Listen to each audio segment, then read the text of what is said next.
Well, we're almost 3 weeks into September, and so far we've had just one day of 90-degree temperatures. I know the tropics have been stealing the headlines, but we've had some really comfortable temperatures. Today included in that, a few clouds as we look toward Hay Street down in Fayetteville, where it is 86 degrees. Up here in the Triangle, lots of sunshine, good traffic on 440 east and westbound. I mean, what could be better, right? 84 is where we are now, and that humidity is rather comfortable. No rain to talk about either. Of course, that might be debatable on whether or not we need rain, depending on whether or not you put grass seed down yet or not. But temperatures well into the 80s across most of central North Carolina. All those numbers are going to go up tomorrow, and we will be flirting with 90 all across the area. Tonight, though, still comfortable and dry, mostly clear skies as we go hour by hour. You see we drop down to 74 at 8 to the low 70s late tonight. And once again, you're out the door tomorrow morning, very comfortable with temperatures in the mid 60s. So still hard to believe with the weather we are having right now, how nice it is that there's a Category 1 hurricane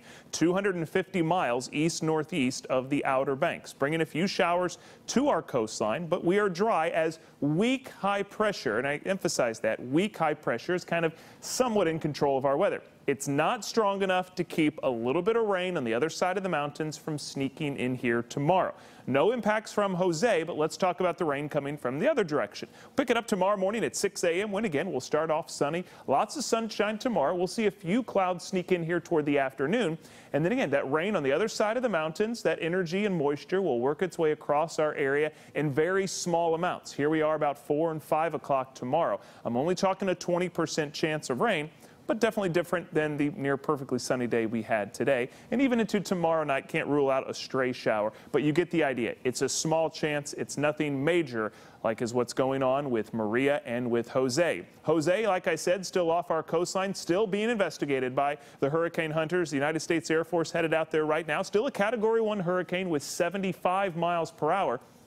Winds, but as it continues to move to the north at now 8 miles per hour, it's about ready to cross into some cooler waters, and that will help facilitate some weakening. Still bringing some wind gusts to our coastline. As we see the wind gusts we're picking up right now, you can see above 20 miles per hour. Not the worst storm our coast has ever seen, but it has become a nuisance with high surf, dangerous rip currents, some low-lying flooding, and some gusty winds. That will continue to relax as this system moves away over the next couple of days, becoming a tropical storm tomorrow, then making that loop and moving very, very slowly, staying as an area of low pressure by this weekend. Again, that's important. That's going to help deflect Maria from our coastline. And speaking of which, the hurricane hunters also investigating Maria as we speak. You can see as we're live on their track right now, winds went up to 165 miles per hour. Pressure is down. This storm continues to get stronger as it sets its sights on Puerto Rico, unfortunately, sometime tomorrow.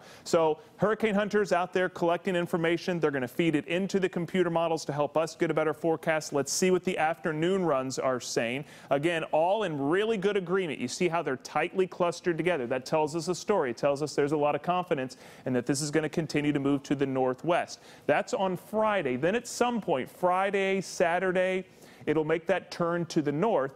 And remember, we're now looking out about a week, and they're still fairly tightly clustered.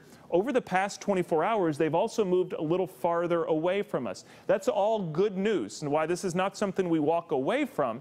The last 24 hours have been positive for the East Coast. So here's the National Hurricane Center track as a Category 2 hurricane Sunday afternoon, 500 miles off our coastline. Obviously, it's still going to continue to move after that. We just don't know where yet. So while we're glad about the changes over the past 24 hours, we definitely still have to keep an eye on this. Before that, again, if anything were to happen, we're talking more than a week away. So we've got some other things to worry about, and that is maybe turning the AC back on as we're back up to 90 tomorrow with a small chance of rain, staying pretty warm. And that 20% chance of rain Thursday before fall officially begins Friday, and we dry out and cool off a bit as we head into the weekend. Mid-80s Saturday and Sunday for the first weekend of fall. And don't ignore those overnight lows in the low 60s this weekend, too. So, I mean, it's been pretty good so far, but it's going to get better this weekend. Yeah.